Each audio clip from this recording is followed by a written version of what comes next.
Santo and Blue Demon versus the Monsters is our first episode of the Golden Hour Film Podcast World Cup.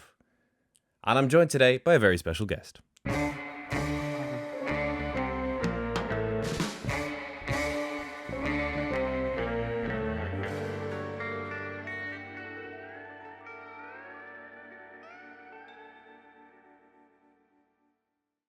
Hello, everybody. Welcome back to the Golden Hour Film Podcast. My name is Harry Bailey, and yes, for our YouTube viewers, you will already be able to see this, but I am not joined by Shane this week. This week, I am joined by a guy who online goes by the alias of Snowboiii, but I know him as Josh. Josh, how are you?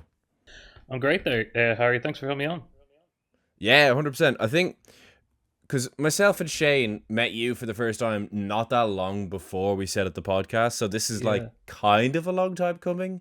Because I know you're into obviously besides wrestling, you are into your older cinema as well. So like you actually, this was always going to happen at some point, I feel.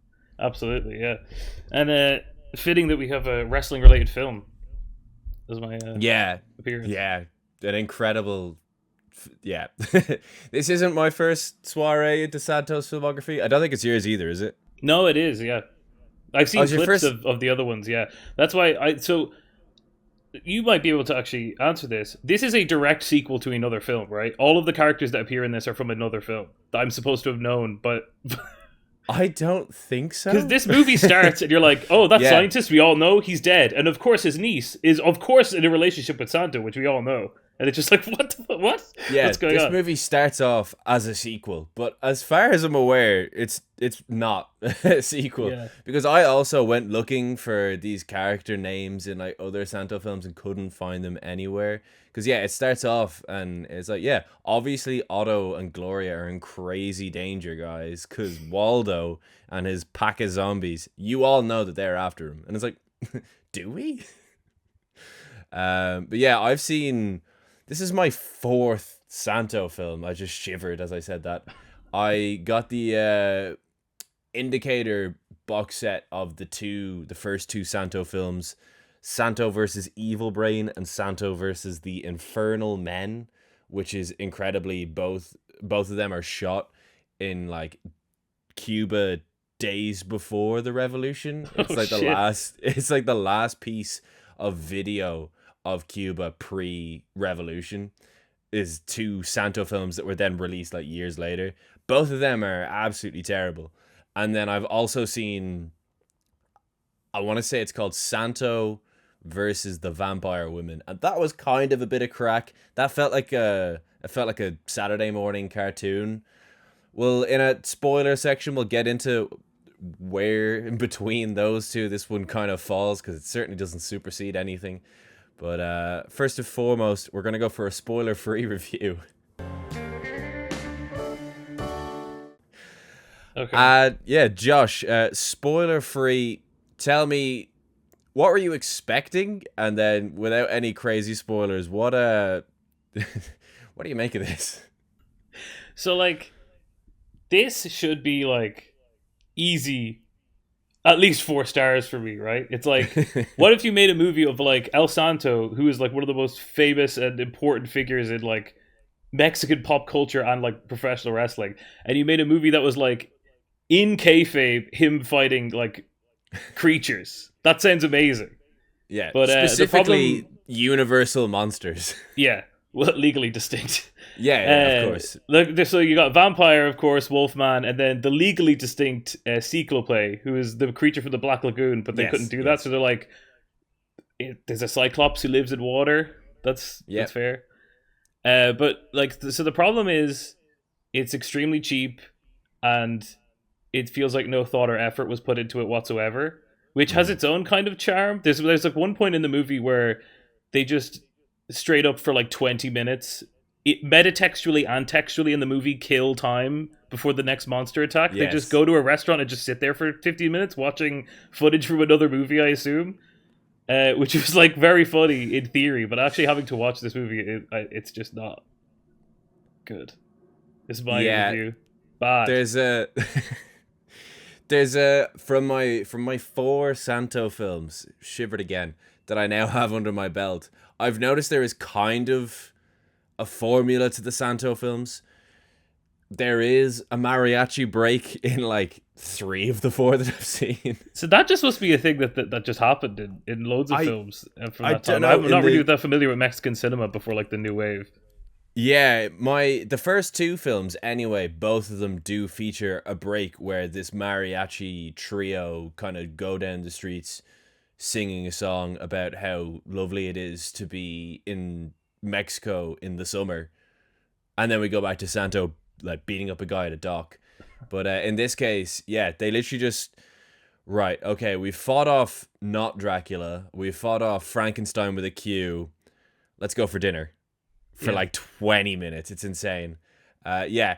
Another part of the Santo formula that I've picked up on is that there's always a luchador who either turns evil, gets brainwashed, or in this case is cloned, because Blue Demon for most of this film actually is a bad guy. The real Blue Demon gets hopped by a bunch of zombies early on. He's taken to this cave and then they make an evil clone of him. Yeah, they put him in a tanning bed. Yes, they put him in a tanning bed. Those evil tanning beds, and they send evil Blue Demon after Santo. Santo's booking in this film reminded me a lot of like Vin Diesel. He has that Vin Diesel contract where it's like, I'm fighting 9 monsters at once and I'm never in any danger and I win all the time, brother. And then I win every fight and then I don't get hurt at once at all. And then I shag like 3 women. Yeah, and then it's like, oh no, hang on, but like this guy's the main bad guy. Okay, cool. I'll beat him to death with a stick then. I won't kill him with my bare hands. I'll need to level up and grab a stick or whatever it is. I think Cyclope, without getting into some crazy spoilers in case any of you are, planning on checking this one out, does get just a stick in the ribs and then, comes back after. But obviously part of the reason that I have Josh on is because of Josh's fandom of old cinema, but also, in case you haven't already gathered, Josh is a big wrestling fan, it is safe to say.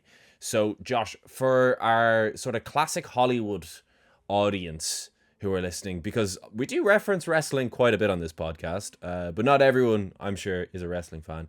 Could you give us some context as to how big Santo actually was? Yeah, it's kind of hard to find an analog in America. Like the closest would be Hogan, but like Hogan wasn't like a pop culture figure that much outside of wrestling. Like his other projects didn't really add to his sort of like iconography and stuff. Like Santo is like just like one of the most famous things in Mexican history. Like in terms of like culture, like people just. I mean, I'm not a huge like Lucha Libre isn't like a thing that I'm hugely into or knowledgeable about, but like, and also just especially with lucha from the past, like it's incredibly hard to really even get a more like the footage is just not there. Like there is more footage of El Santo wrestling in these films than there is of him in his actual wrestling career that has survived today. Like there's one 40-minute match and then everything else is like 1-minute clips from newsreels and stuff, which is crazy because like he was wrestling in like the 70s and 60s and like we have footage of Lou Thez and we have footage of Buddy Rogers, but we have almost nothing of El Santo. It's actually it's just so crazy. And especially because this is the thing, when you get into wrestling and you sort of understand the lack of availability of footage for wrestling from the past, like there's loads of footage of El Santo that definitely exists that's just out there, that's just sitting somewhere, that is just not available to watch for whatever reason people have made available, or it's owned by some company that aren't doing anything with it or something like that. It's so frustrating. But at least we have El Santo, Blue Demon versus the monsters. Of course. In cinema case, it's often that there's like a missing reel from a classic silent film that was just like in a random ass cinema in Argentina, and then some guy finds it and goes, oh my god, and then they restore it, and then you get the whole silent film. I will say the one thing that is good about this movie is that you can kind of see why he was such a big star. Like the little like the mask is so sick and cool. And him in that mask in clothes is fucking the sickest shit of all time. He looks like a fucking beast. And all of his wrestling he does in this movie is really cool. Well. Like like all of his like strikes and like moves he does in this look really cool, and I wish I got to see him actually in a ring wrestle. But Yeah, I mean, I could be wrong, but like 1969, 1970, I know with some of his earlier films as well, you're going back to like 1962, 63. I feel like doing like 3 head scissors in a row is like kind of yeah, impressive for that era. Obviously, Lucha Libre, totally well, different style, but like, one thing that is interesting about watching, because at the moment wrestling sort of internet fandom is doing this project called GWE, yes, where everyone makes a list of their 100 greatest wrestlers. So I'm doing this thing at the moment where I'm just going back and like filling in blind spots of stuff I haven't seen. I'm watching a lot of wrestling from the 50s, and like that stuff is like so much more dynamic and exciting and interesting than you would think it would be. interesting. Like I think people have this idea of old wrestling as like they're trying to make it look real. Yeah, And therefore doing like just really grounded like submission focus on the based punches. yeah, but that has like never been the case. No one has ever thought wrestling was real ever in history. It's not true. If you're over 12, you've never thought wrestling was real, and you enjoyed it because it's exciting and theatrical. So like there is more wrestling and grappling and stuff, but it's done in a way that's like like the whole time they're doing it, instructing the audience as to what they're doing and creating like it's like taking that and turning it into entertainment, which is what it's always been. So I imagine that wasn't that uncommon at the time. Like they were always doing loads of fun, crazy stuff. Yeah. Before we get into the spoiler-filled review, though, I will say that I did go to a house party less than a year ago and met a guy in his early 20s who still thought wrestling was real. Because he found out that I was the other guy at the party who liked wrestling and was like, oh, Gunther, I can't believe Gunther beat Cena. And I was like, yeah, well, like, that happened, you know.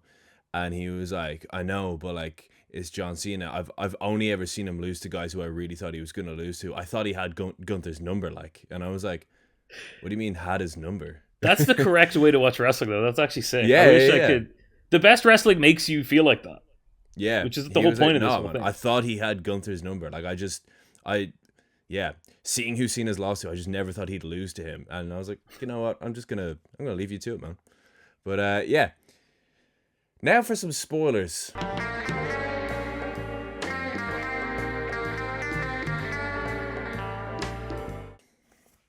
So, we are going to get into the thick of it, into the plot of this movie. It's a pretty thin plot, but that being said, there's some. It is also extremely hard to follow because of how, I don't want to say unwatchable, but like my eyes couldn't focus on it. I did watch this very late at night, but it was just like it's really hard to, because it's so simple. You assume you know what's going on, so it's hard to focus enough to actually like, okay, this is what's happening.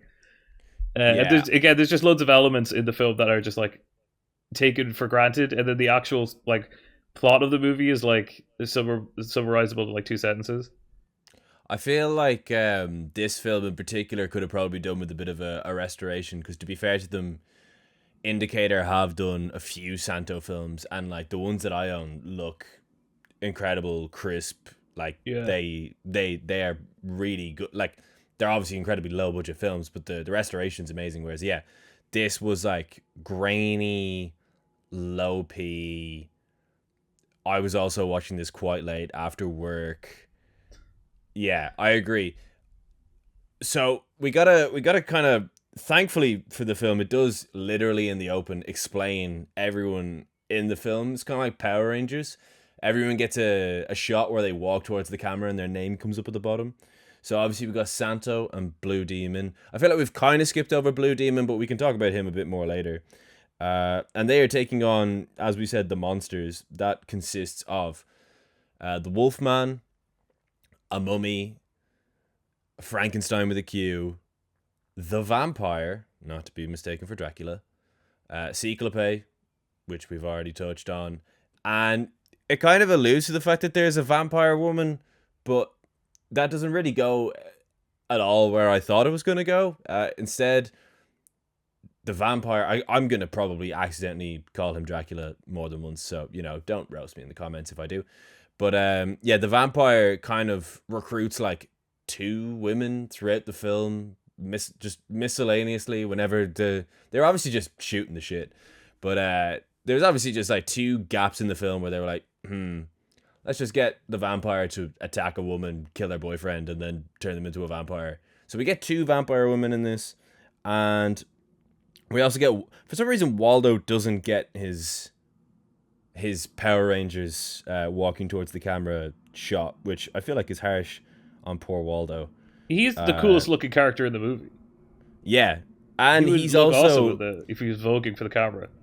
From what I've gathered, he was also like kind of a big deal in the like Mexican horror industry. Is the actor who plays him is called Santo. He's in like 20 different horror films. He's on the poster of most of them. Obviously, in an El Santo film, he's not going to make the poster.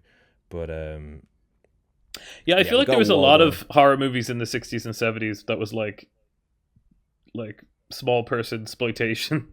Where it's like, what if a small guy was evil and killed people?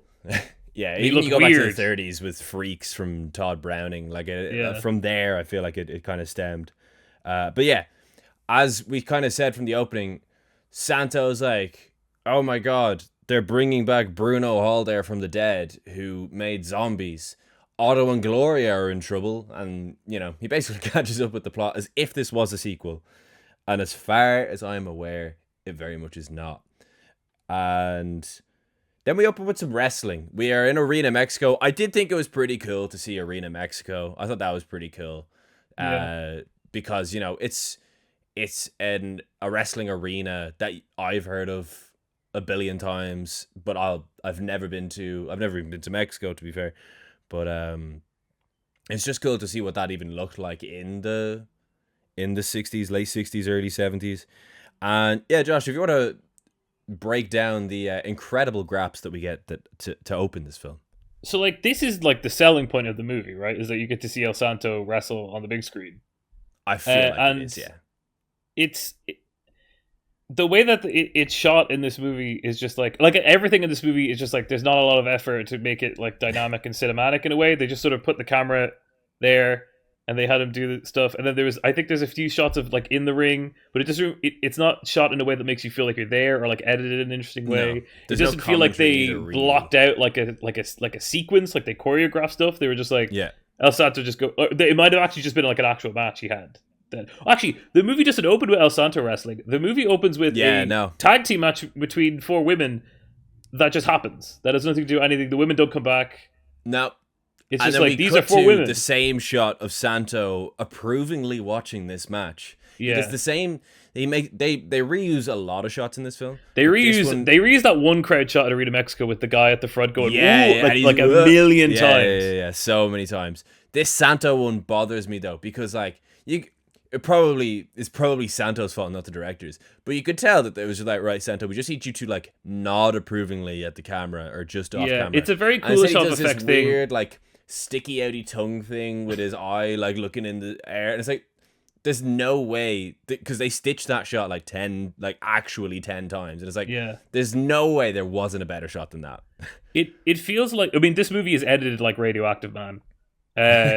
But like I feel like that shot of Santo could have been something that they filmed like 9 movies ago that they've just used everything. Very for any reaction shot where he's in Arena Mexico. It's just like so the bit where his tongue's sticking out. And I mean, so the wrestling, it's quite good. El Santo's good. He's good at, like, I love his punches in this movie. They look fantastic. Yeah. Every time he punches someone. It's the sequence, for a sequence that is like, even though it is ostensibly like a selling point of the movie that they have El Santo as a wrestler and you get to see wrestling on the big screen, for a scene that has no sort of relevance to the plot thematically or like textually or anything, it's just like it's establishing the fact that El Santo is a wrestler who wrestles, which it serves no other function in the movie at all.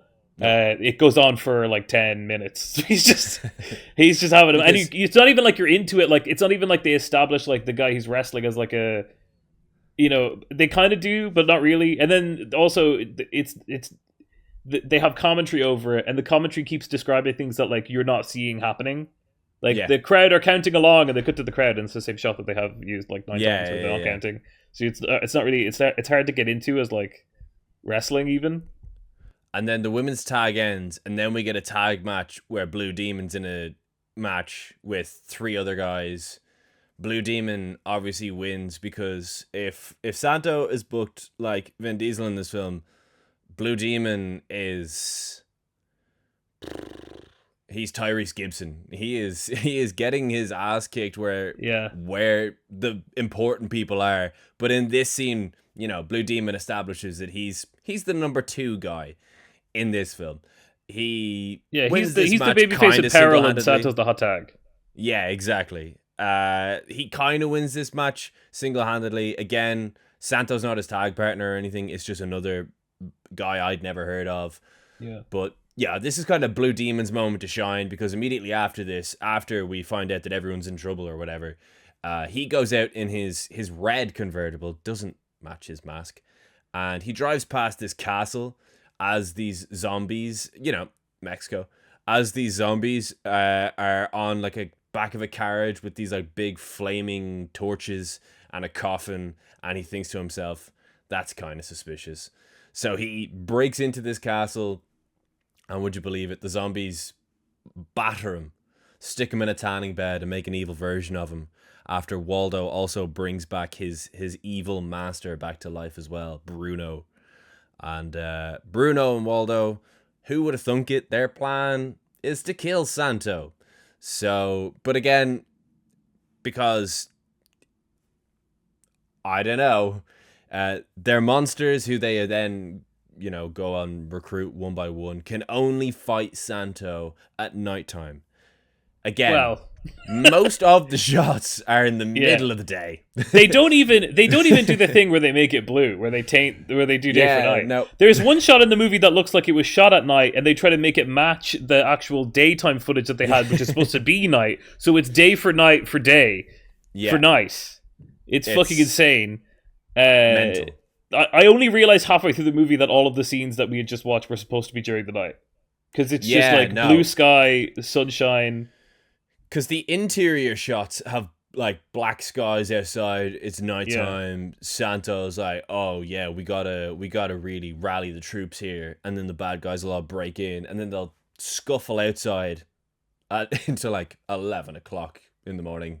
There's like one scene near the end where like the lady's in the car that was actually shot at night, but then they cut to the other footage and it's during the day. It's fucking bizarre. It's so strange.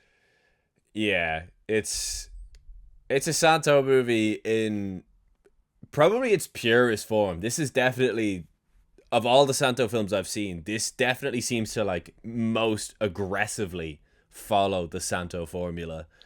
As I said, the bad guys go and recruit all their mates. I love as well how the establishing shot of like Blue Demon being a luchador crime fighter is him in a convertible, so Santo has to one-up him and be in a convertible, but with a woman, and he's getting with the woman in the convertible. It's like, no, listen, Blue Demon, you can have a convertible that won't match your mask, but I'm Santo. The kiss that they share is so strange. It's like a worked pro wrestling kiss. He's like moving like this the whole time. But it's just like, I mean, it must be weird to be in that mask and have to. It's got a very small mouth hole, I feel. Yeah. It's got a very small mouth hole, that mask. But, so most of this film then is Blue Demon and not the Universal Monster movies at night, but actually during the day, either attacking Santo, Gloria, Otto, or a combination of the three. And look, it's something all right. As you said, Santo's punches are good. I do like how there's like one fight scene where he's fighting off these zombies in the woods, and he like gets up on the car and he like dives off the car and does like a flying shoulder tackle off the car. I was like, okay, that's kind of like Lucha Crime Fighter, but I was sort of hoping for more, like, you know, he head scissors someone off a cliff, or there's not a lot of choreography, but also the fact that most of the fight scenes take place in like a blank like wide open space. There's not a ring. There's not a lot that he can really do other than like punch and like do like a backdrop or something. Like there is one fight scene that in the ring where like all the lads are running in and it's like and that's kind of fun. I enjoyed that because they basically, after we get various back and forths between Santo and the not Universal Monsters, I should say. It's randomly announced that we're getting a 2 out of 3 falls mask versus mask match between the vampire and Santo. Again, I find that really funny that they're just. Is that a thing in Lucha that like a non-mask wrestler puts a mask on for a mask versus mask match? Like, surely they just do mask versus hair in that scenario. Yeah, no, it would be mask versus hair. I just also that scene is actually very good, and it ends with like during the brawl, someone turns out the lights, so like the lights are out, and then the lights keep flashing. It was like something from a fucking David Lynch movie. Look at fucking Mulholland Drive. So from what I could gather, I think that because again, as you said off the top, it's some of it's like visually hard to follow. Yeah. But from what I could gather, after the match kind of descends into chaos, Gloria comes ringside. The vampire is trying to like bite Santo through his mask. He sees Gloria's cross necklace, gets scared, turns into a bat, flies to the big switch in Arena Mexico, and he turns off the lights. Okay. I think that's what happens. And as he flies off as a bat, all the other lads get in the ring, Frankenstein with the Q and probably miscellaneous zombies and maybe the mummy. They all get in there, and yeah, as you said, we get a bit it's kind of a mini battle royal. Yeah. Very mini though. Sorry. We haven't even mentioned the greatest character in this movie. Brain Guy. Oh yeah. So in the opening scenes at like Waldo's cave or whatever, they cut to this one shot of this like it's like a brain in like a paper mache thing that's shaped like a little man. It looks and almost when I like first saw a it, tree trunk with arms and legs with a giant brain head. Yeah, when I first saw it, I was like, "Oh, that's like decoration. It doesn't look like a being." Yeah, because that's what I thought. It's the same like fabric or whatever that they used to make the Sequel Bay costume, but we're introduced to that as a being. So I go like, okay, that's supposed to be like a thing. But when I saw that, I was like, okay, and then it's not moving. So I'm like, okay, that's that's just like a decoration or whatever to prove that he's evil because he has a brain and a thing. And then in one of the wide shots, it just starts walking around. Starts following Waldo. It's like, and then he never has a line of dialogue and they never address him. It's like he's like an imaginary character. Yeah. And he doesn't do anything in the movie. But he was my favorite character, and I would watch a whole movie about Brain Guy just hanging out. Yeah, he seemed chill as fuck. He did. I think I'd start. I don't know. Was he like a double agent? Was he in there like helping out Santo? Like, because there's a point where just machines just start exploding. I wonder, did Brain Guy like plant a load of C4 and then Santo comes in and he like detonated it in the background and just like nonchalantly played it off? It's one of those things that made me convinced that this was a sequel, because it's like, why would he be there if it's not like, yeah. Also, the bad guy looks like Vladimir Lenin. Sure kind it's of. Not 99% sure that this isn't a sequel, and also all the Santo villains look the same because I thought this was the guy from Santo versus Infernal Men and Santo versus Evil Brain. But it's just a totally different actor who just has the exact same like physique, facial hair, complexion, like just more or less the same bloke. So all of Waldo's evil henchmen are green guys. They're just guys painted green, except for in some shots where they just aren't painted green. So funny because they forgot. And then there's other shots where some guys have their arms painted green, and then some guys only have their head painted green and not their arms. I wonder, is it the type of film that they used? Because there's a shot where there's like a particularly jacked zombie. He's the guy who like takes out Blue Demon. And there's a shot where he's creeping and it's like his arms are like flashing green and brown and green and brown. I wonder, did they just use like really cheap film where like the colors kind of faded on it and they were painted green? Because there was like a point where the Hulk zombie had like strobe lighting arms and it was bizarre. So I was convinced it was something to do with the film that they used, but I could be completely wrong.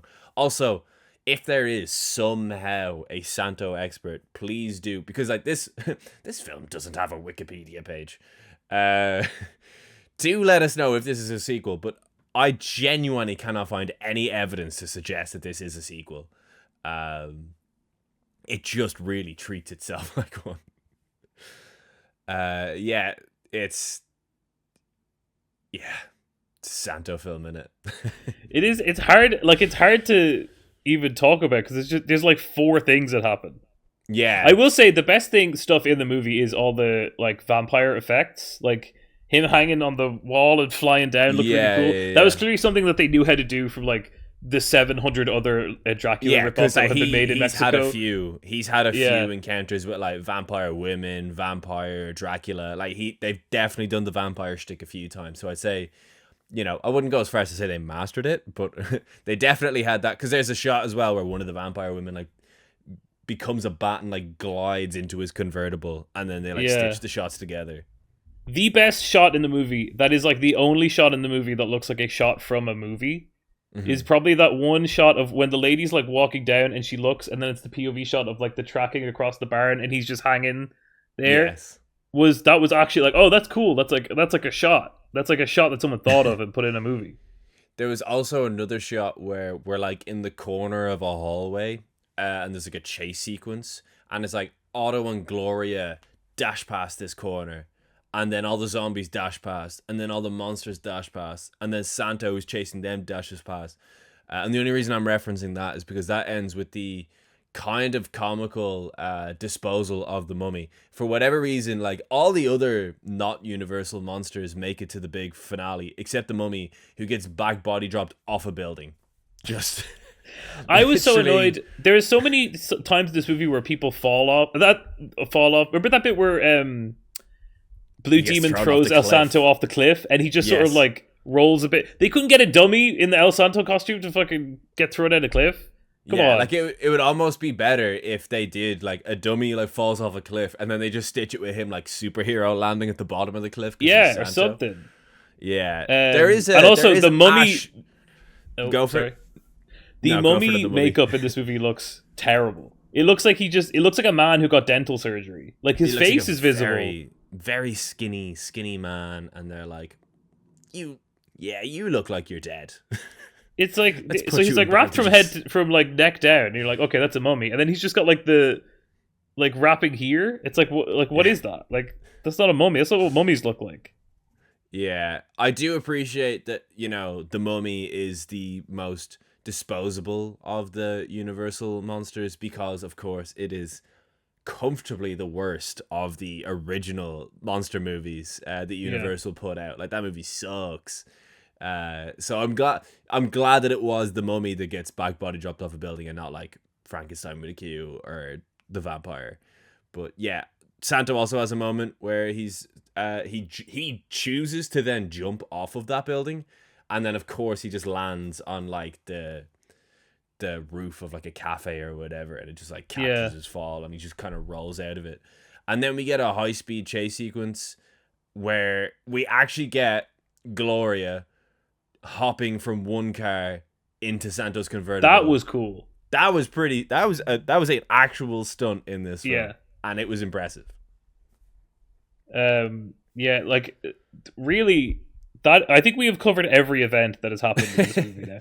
Like, I honestly cannot. I couldn't believe my eyes and ears that scene where they were like, so the monster only come out at night. Anyway, I'm gonna bring Gloria to this restaurant, and they just sit in the restaurant. So the restaurant is like this soundstage set with like 4 tables, and then they're looking, and then we cut to footage from like this gigantic stage with like 150 dancers. Yeah. It's like, how is this restaurant cost effective if they're paying all of these fucking entertainers? And then they do a whole song, and then they do another whole song, and then we cut away to like footage of like the bad guys, and then we cut back, and then there's another song. There's 3 fucking musical numbers in this movie, and they're all different from each other as well. Like it's if there was ever a time where like they could have saved on shots and used other shots elsewhere, why did they get so many shots of the dancers? Other than the idea that it's probably a shot from a film about a mariachi trio that they've just stitched in here. This is like the most like we have to get this to feature length movie I've ever seen. It's like, what can we put in? How many like shots? 6 months after after the movie's been shot, what can we put in without shooting anything else that could make this movie technically 80 minutes? Rita and Mexico are having a women's match tonight. Bring a camera. Yeah. This movie ends with Santo going to the bad guy castle. He kills evil blue demon, wakes up good blue demon.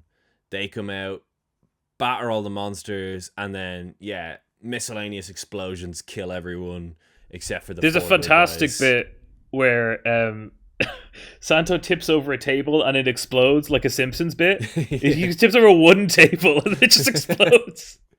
As well, on the way out, is like they've exploded the bad guy base. They've killed all the monsters. Oh, hang on, what's in this room? Oh, it's just the vampire women. Yeah, just stake them all in the heart on the way out, lads. Yeah, it's a very like brutal violence that is not in the rest of the movie. The rest of the movie is very cartoony. Well in this one shot, or in this one scene, I should say. Like they are covered in blood after they all get staked in the heart on the way out. Yeah, and they actually have it like gush out of them, like it's like a proper effect. And then, to add to the trauma of all of this, they then turn back into their human forms who are now dead. And then Santo's like, right, we've done that, lads. Let's get out of here. And then they go out, superhero pose towards the camera, the end.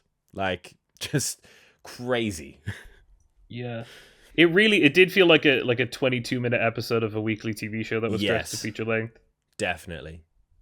But, it's like a fun novelty. I think if you showed this to I'm not glad I watched it. I think it's the coolest thing ever. I think like an 8-year-old would find this incredible. It's the kind of movie you remember being good. Yes, and then you choose never to watch again. Yeah. You're like, I watched that when I was like 8 on TV. I think I watched all of it. Maybe I only watched a bit of it, but it was fucking sick. Like he fought a vampire. It was fucking unreal. Yeah. Look, getting into my review. I did give this 2 stars. That's not true. Don't lie to the people. I saw what happened. You had it at 2.5, and then you saw my review and you lowered it to 2. That is true. That is true. But I gave it 2.5, and then I woke up. I woke up, and I thought, "There's no way I did that." There's no way I did that, and I made a minor alteration. I did bump it down to a 2. I still think it's definitely better than his first 2 films, like comfortably. That is unfathomable to me. Yeah, like it is comfortably it is comfortably better than his first 2 films. His first 2 films are literally he's driving around Cuba that they're pretending is Mexico, trying to find a bad guy who he knows the name of, and he punches some goons into some water by a lake. And then 70 minutes in, he finds the bad guy and he punches him, and then it ends. Like those first 2 films are like god awful. Santo versus the Vampire Women, I think I remember being more fun than this. I do remember it being more cracked than this. Maybe as well just because it's in black and white, it was probably easier to actually like follow, because there's a lot going on here visually. I think it's a bit of crack.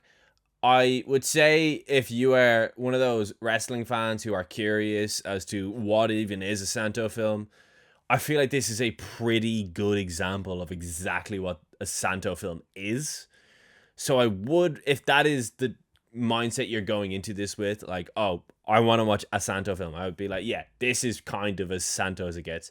Vampire Women one is probably a bit more crack and is a bit more like detective-y, whereas this is just like proper, like he's either in a wrestling ring or fighting a monster and then blowing up a castle. Like that's kind of Santo's whole shtick. So if you are morbidly curious as to what a Santo film is, I would say, yeah, give it a watch. But I do think it was a bit of crack. I thought the car stunt was pretty good. I thought the wrestling was just kind of interesting to watch, and yeah, there's kind of a charm to how shit that final act is. Like just the random explosions and everyone's panicking and just staking random vampire women in the heart on the way out. Like there's a bit of crack to that. Like, what about you? It is like I think it's, I wouldn't recommend someone who I like just the only thing I know about them is that they like movies to watch it. No, God, Like if no, you're a film no. fan, it's like, oh, it's interesting, but it's just something that I really just wish. Like I wish something like this existed and it was like written and directed. Do you know what I'm saying? Like if one of these I was feel good, like, it would be like so cool. what's his name? Planet Terror. Robert Oh, Rodriguez. Rodriguez. I feel like Robert Rodriguez could make a Santo film. I think Yeah, he just could do, anyone who like specifically I like need 2003. like director of photography involved, right? Or like Yeah. anything, just any sort of cool because the iconography is so iconic. Like doing anything with that in cinema would be interesting, and they just don't do anything with it. I feel like in this. Here's a fun question though. Yes. Of any wrestler ever, who would you want to have a thing like this, where they in character as their wrestling character was in a movie where they solved crimes and killed and like fought vampires and stuff? Ooh. Interesting. Because I'm also gonna like try and factor in like moveset as well. Like whose moveset would be like cinematically appealing? God. Like honestly, the first one that comes to mind for me is like 2004 Samoa Joe, like with the towel around his neck, like Sin City vibes. He's got a great face for the camera as well, and he's very charismatic and he's just gone around like kicking ass and asking questions later. I'd say like 2004 Samoa Joe. What about you? I have two answers. LA Park, if we're going for another luchador, La Parka. Yeah. Where he would be like, just like character wise, you could do so much with that, like him not giving a fuck about the mystery, just dancing and doing all this weird stuff. Or Goldberg. Yeah, I think if Goldberg, well, like he's in his gear the entire movie, and he's just in the trunks and the knee pads, and he just spears people. Like he'd be like the Doom guy from the 2016 Doom game, where the plot keeps trying to happen to him, and he doesn't give a fuck, and he just spears everyone through like walls and shit. Yeah, that'd be unreal. Yeah, I'm trying to think of a luchador. God, I feel like La Parka is probably the best answer, to be honest, because like obviously Lucha Libre cinema, Lucha cinema is a thing, very much so, definitely more so back in the 60s, 70s, 80s. You got Santo, you got Blue Demon, you got Mil Mascaras. They were kind of the big three, I feel. Is Lucha cinema still a thing? Is it anywhere as prominent as it there used was to Lucha be? Underground, which is kind of like the next we all thing of this. missed that. But I actually don't know that much. Like maybe they are still making like films, but I don't think they are like on the level of like mainstream hits that these. Yeah, no, like these were like actual commercial successes in Mexico. Like big time. I feel like if that was happening, I would know about it. Right, like there might be something like that, but it's definitely only geared at like hardcore wrestling fans if it does exist, like in Mexico. Have you seen, because I didn't even know that this wrestling movie existed, and then when I saw the lead actor and then the director, I couldn't believe it. Is this Stallone? No, it's Song Kang-ho, as in the guy from Parasite. Oh, yeah. I know of this. I haven't seen it. I've seen it. It's The Fell King is what it's called. Yeah. And it's directed by Kim Ji-woon, who did like I Saw the Devil and The Good, the Bad, and the Weird. Like he's got some belters under his belt. But not an incredible film, but just like that actor-director combo for a wrestling film. My hopes were definitely a little bit higher than what I got, but it's a bit of crack. It is a bit of crack, to be sure. There are films made in Japan that are kind of like this. Like Tanahashi was in a film recently where he isn't playing Tanahashi, but he's playing he's playing a heel wrestler who wants to set a good example for his son. Is that the film called My Dad is a Heel Wrestler? That's I have heard of that film. Yeah. And there's a few movies like that. There was also a movie that I think it came out in like 2011. It would like played independent festivals like abroad, but it's not really. I don't think it's been like released with subs in the Western world. A movie called Doglegs, which is based on a true like a real wrestling promotion where that was entirely of wrestlers with physical disabilities. Oh, which like sounds really interesting. I can't find Yeah. any footage of the actual promotion anywhere, which I like really want to do. When I'm going to Japan actually in like 2 days, so Oh, when I'm nice. there, I'm gonna try to like look through like DVD places and try to find like stuff that Yeah. about that maybe. I feel like the kind of 4K Blu-ray culture over there is like really good. I feel like you actually might have a chance of getting something. Oh yeah, there's loads of like I was in like DVD stores there, but they're like the only thing in Japan that's expensive. Like they cost like €30 in our money, which is like insane over there. Yeah.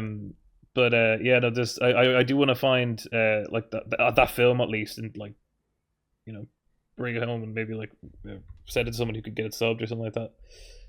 Yeah, for But sure. yeah, no, in Japan there's loads of like wrestling related movies, or like movies with like wrestlers in it playing wrestlers. Or there was that movie Kaiju Mono. Have you seen that? Do you know about that? No, I've never even heard of that. What's up? So it's like a Godzilla parody where they give a wrestler a big like there's like a kaiju attack, so they give a wrestler growth serum to make them giant, and they fight the kaiju. And the guy's played by Kota Ibushi. Oh, class. And he's like, it's actually like quite good. It's actually like 3-star movie. It's like a good movie. Yeah. And then at the end, the kaiju gets turned into Minoru Suzuki. So it's Kota Ibushi versus Minoru Suzuki fighting in a big city. What is this called? Kaiju Mono. I own it on Blu-ray, so you can get it. Kaiju Mono. Wow. Adding that to the watch list. Yeah, it is actually like a watchable movie that's kind of fun. And loads of wrestlers are in it as well. Like loads of DDT wrestlers show up in that. In like small roles and stuff. Unreal. Very much added that to the watch list. Thank you for that. Another movie for the watch list that features wrestlers is the new, I don't know if it's a new Beat Takeshi movie, but it's one of the newer ones. It's from like 2024, I think. Yeah. It's called Broken Rage. Okay. So it co-stars like Jun Akiyama is in it, and I can't remember. There's like 2 other wrestlers I think that are in it. But it's like this thing where it's like this. It's basically like a movie that happens 3 times, and each time it happens, it gets like sillier and sillier and sillier. So like the start of it is like a normal crime movie, and then the second of it is kind of like a parody of that, and then the third one is even more like insane and weird, and it's really funny and good, and Jun Akiyama's in it. So. Class. Yeah, I just saw that's also on Amazon Prime. So. Oh yeah, I watched it on there. Yeah. Right. Before we go, do you want to talk about any of the films that you've watched recently? I have a couple of films I've watched in the last week, so I'm happy to get into them. I've been a very bad boy about films. Like since I came back from Cara, I've almost watched nothing. Which I was at the start of the year, I was watching so many films. But I guess I could just talk about those because I haven't been on the podcast before.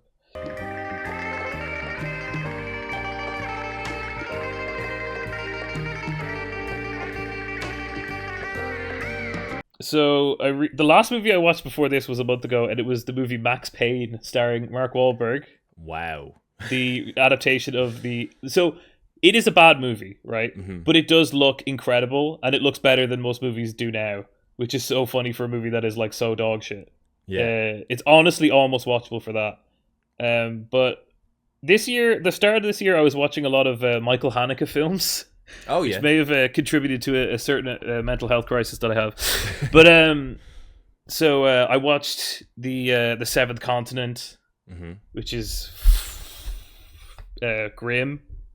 64. What is it? 64 Fragments of a Chronology of Chance, which I think is one of the best movies I've ever seen. That's a great movie. Benny's Video I didn't love, but I liked it a lot. Other movies I watched Casino for the first time, and Do the Right Thing for the first time in the same day, back to back, and I was like, movies are the best thing that we've done. A big day. Holy shit. Fucking hell. Other movies. I watched Alice Doesn't Live Here Anymore for the first time. Oh yeah, I actually haven't gotten around to that yet. It's very good, and it's not like other things that he's done. I rewatched Walk Hard: A Dewey Cox Story, which is a masterpiece. 5 stars, one of the best movies ever. Rewatched Old, the M. Night Shyamalan. Oh, Harry, where do you stand on M. Night Shyamalan?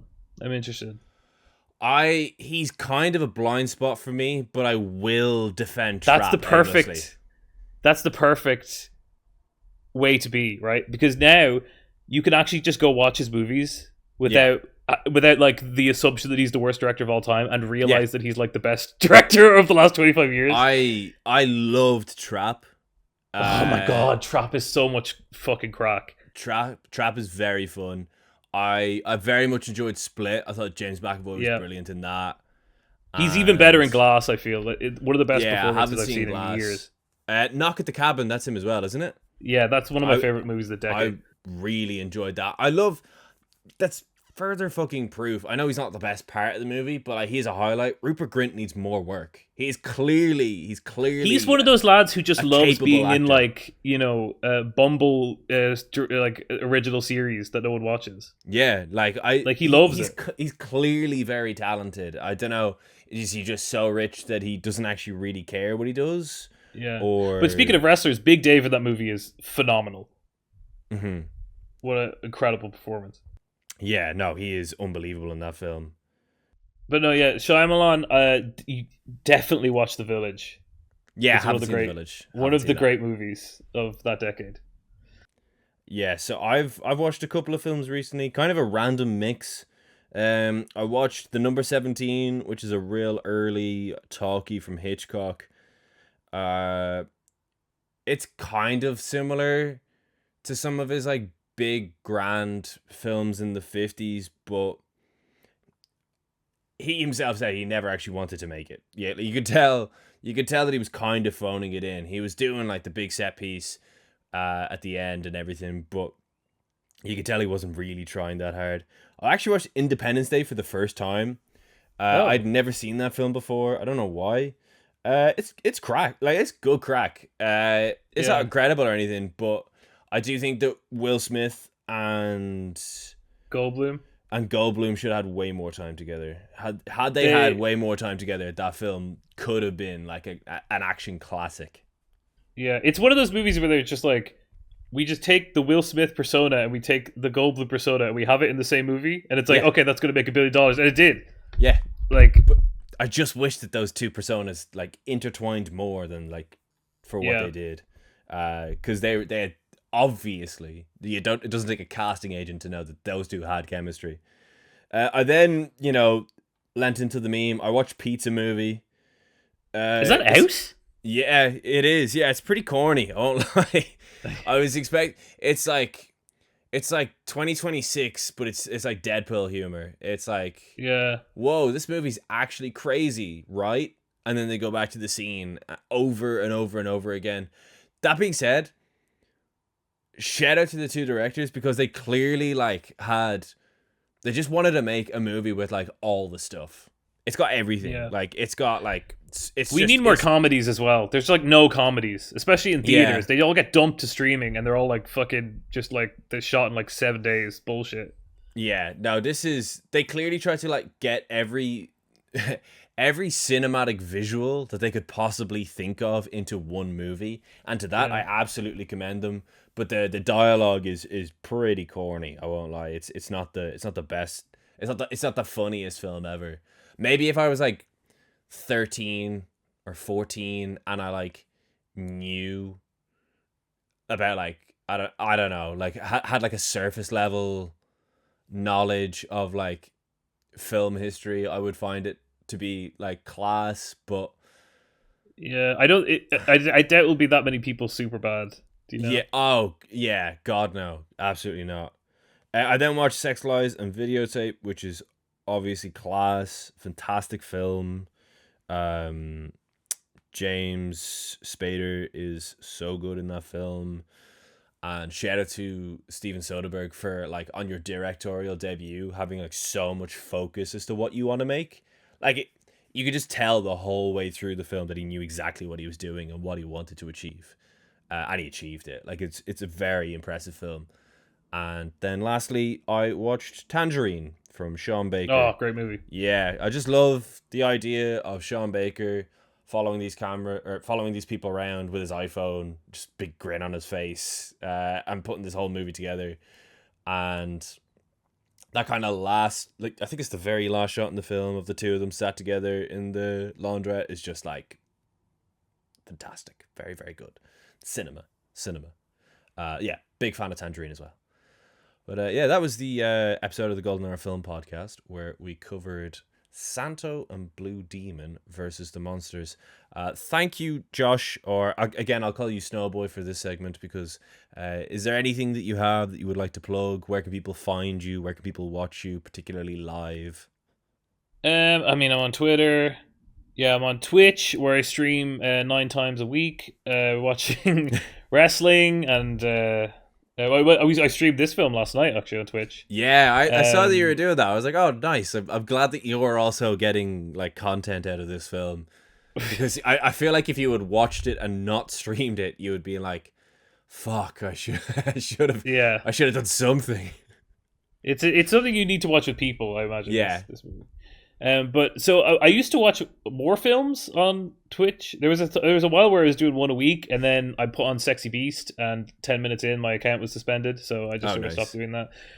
We do sometimes take a break for the wrestling and watch. We watched the entire show Lost. Yes, that took us like 6 months, and then we started watching EastEnders from 2009, the Archie Mitchell era, which is some of the best TV ever. But mostly we're focusing on wrestling now because of the GWB project and watching loads of fun stuff, loads of blind spots. This month we've just watched so many great matches in a row. Mm-hmm. It's been really fun. Follow me on Twitter or don't. I think you might enjoy me more if you only watch my streams. Thanks for having me on. Yeah, no, of course. Is this, what would be the worst, how would this rank in the terms of worst films you've covered on the pod? Because it's been like 100 plus right now. Right? Yeah, it's definitely bottom 10. Like Hitchcock had some stinkers that we covered. But like Hitchcock still made that, so it's not No, like Parodying Case, Under Capricorn, truly bad. What else is bad that we've watched? I would maybe this is bottom 5. Definitely bottom 10, maybe bottom 5. I'm trying to think. There's definitely like some abhorrently bad films that we've watched that I've literally just like erased from my memory. Oh, Snows of Kilimanjaro. Truly horrible movie. So bad. Gregory Peck. So boring. So outrageously boring. They are definitely 3 films that are like comfortably worse than this. Yeah. And I'm sure there's like a couple in the ether that I've just forgotten about. So yeah, I say bottom 10, maybe bottom 5 films that we've covered. But I also can't wait to have on YouTube just Santo's mask in the thumbnail when you go into the podcast and you look at all the different thumbnails and it's like Gregory Peck, Audrey Hepburn, Cary Grant, Santo. I actually do look forward to seeing that visual.